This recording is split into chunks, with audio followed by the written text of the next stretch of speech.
Hi అందరికీ. ఎలా ఉన్నారందరూ? నేనైతే చాలా బాగున్నా అండి. చాలా డేస్ అయింది కదా వీడియోస్ పెట్టక. అసలు ఈ మధ్య టైమే ఉండట్లేదు నాకు.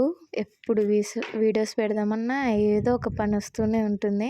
ఈరోజు సింపుల్గా టేస్టీగా బ్యాచులర్స్ అయినా ఈజీగా చేసుకునే రెసిపీ. చిన్నపిల్లలు అయితే చాలా ఇష్టంగా తింటారండి. ఒక్కసారి ఇలా ట్రై చేసి ఎలా వచ్చిందో తప్పకుండా కమెంట్ చేయండి. టేస్ట్ అయితే చాలా బాగుంటుంది. దీన్ని పాస్తా అంటారనమాట.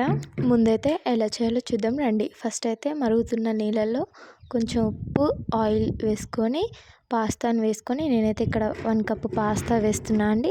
అది 70% కుక్ అయిన తర్వాత ఒక జల్లు గిన్నెలో తీసుకొని వేడినీళ్ళు మొత్తం వంచి కూల్ వాటర్ పోసి కొంచెం పైన ఆయిల్ పోసి పక్కన పెట్టుకోవాలి. ఇప్పుడు స్టవ్ మీద ఒక ప్యాన్ పెట్టి ప్యాన్లో ఆయిల్ పోసి ఆయిల్ కొంచెం పోయాలి.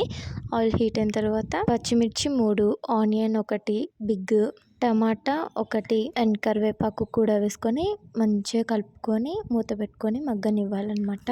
అవి మంచిగా ఫ్రై అయిన తర్వాత ఇక్కడ చూపిస్తున్న ఉప్పు, కారం, గరం మసాలా, ధనియాల పొడి, చికెన్ మసాలా వేసుకొని మంచిగా కలుపుకోవాలండి. మీ దగ్గర సాసెస్ ఉంటే సాస్ కూడా వేసుకోవచ్చు. నాకు సాసెస్ అంతగా నచ్చవండి. నాకు నచ్చవు, నేను దేంట్లో వేయను కూడా. ఫైనల్గా పాస్తా వేసుకొని ఒక 2 మినిట్స్ మంచిగా కలుపుకొని పాస్తా మగ్గిన తర్వాత గుప్పెడు కొత్తిమీర వేసుకొని మంచిగా కలుపుకొని ఒక 2 మినిట్స్ నుంచి స్టవ్ ఆఫ్ చేయడమే అండి. చాలా అంటే చాలా బాగుంటుంది టేస్ట్. ఒక్కసారి ఇలా ట్రై చేసి ఎలా వచ్చిందో తప్పకుండా కామెంట్ చేయండి.